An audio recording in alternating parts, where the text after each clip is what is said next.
দেখেন এটা হলো আমাদের মাদ্রাসার ইবতিদায়ী বই। ইবতিদায়ী বইয়ে যে সালামের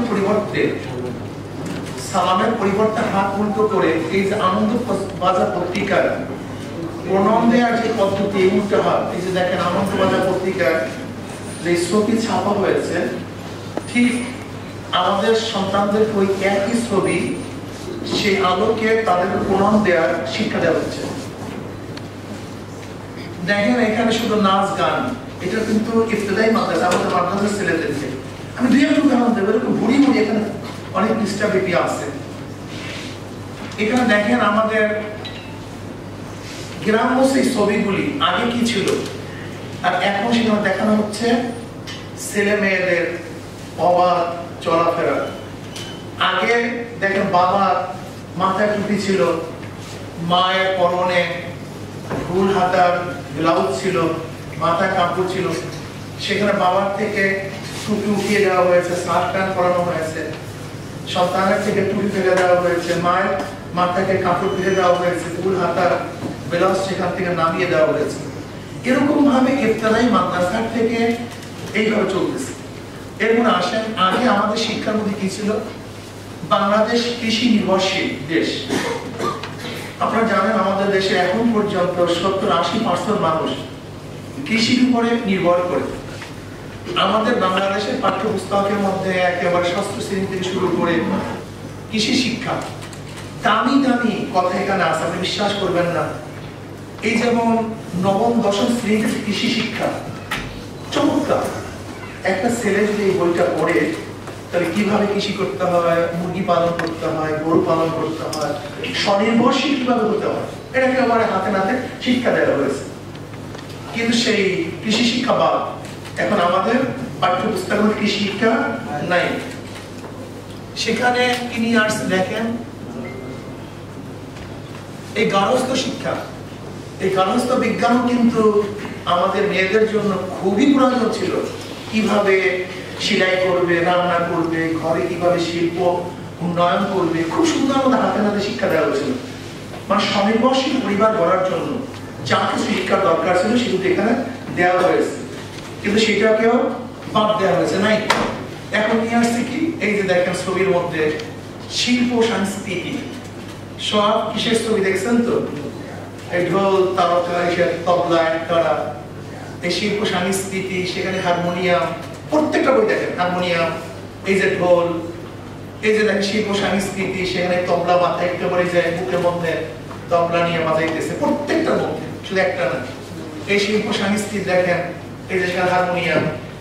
শিল্প সংস্কৃতির মধ্যে শিল্প সংস্কৃতি এটা শিল্পকলার কাজ, এটা জাতীয় শিক্ষা কারিকুলামের অন্তর্ভুক্তই হয় না, হতেই পারে না।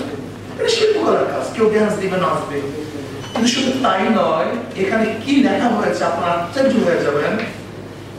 সেখানে একটা বাচ্চা কিভাবে মেয়েদের সাথে হাত ধরে হাঁটবে, কিভাবে ড্যান্স করবে, গায়ে হলুদের সময় ড্যান্সটা মাথা কিভাবে নাড়াবে, কোমর কিভাবে ঝাঁকাবে।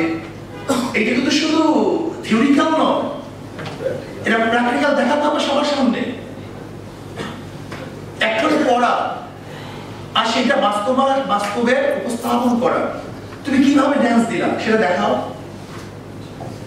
যদি আমাদের মুসলিম সন্তানদেরকে, বয়সটা উঠান্ত বয়সী মেয়েদের এবং ছেলেদেরকে যদি একত্রিত হয়ে নাচতে দেওয়া হয়, হাঁটতে দেওয়া হয়, সেখানে লেখা আছে হয়তো তুমি মায়ের চুমু খাবে কিন্তু বন্ধুর চুমু তুমি গ্রহণ করবে না, কিন্তু হাত ধরে হাঁটতে তো আপত্তি নেই, এখানে দেওয়া আছে এর মধ্যে।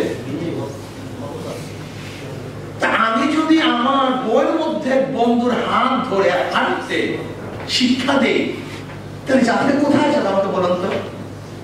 আমাদের অবস্থা কি হয়ে জানো?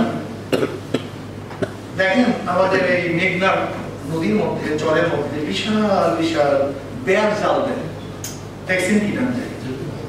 বিশাল ব্যাগ জাল, ভিতরে যে মাছগুলি থাকে ওরা চিন্তা করতে পারে না আমাদের কপালে কি হচ্ছে।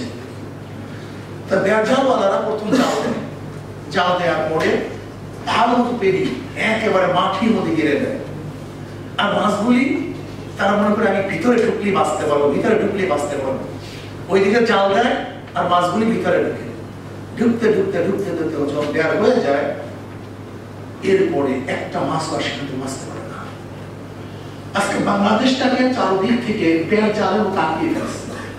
আজকে দেখেন সাংবাদিকের অবস্থাটা কি, মিডিয়ার অবস্থাটা কি দেখেন তো, একটু খেয়াল করুন।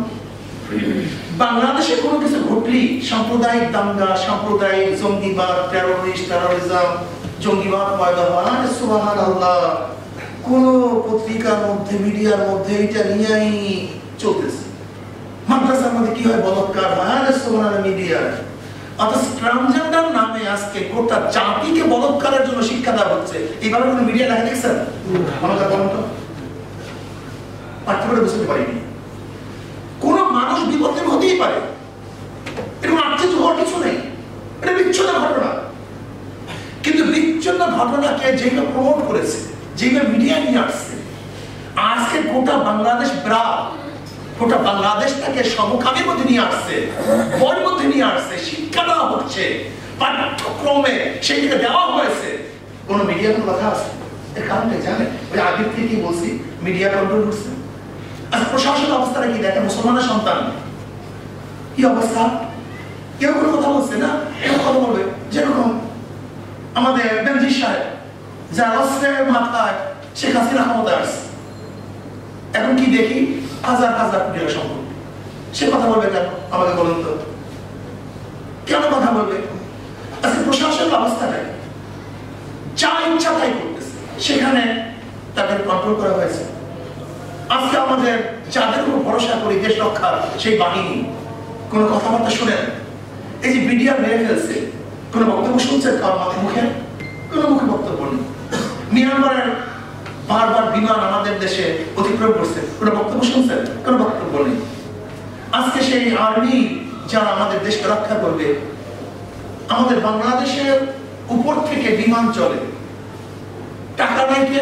ভারত, কোন বক্তব্য শুনছেন? কোন বক্তব্য নেই। এর কারণটা আজকে শিক্ষকদের অবস্থাটাকে দেখেন। শরীফের মধ্যে এক কমিশন গঠন করছে কোনো ভুল আছে কিনা রিপোর্ট পেশ করার জন্য।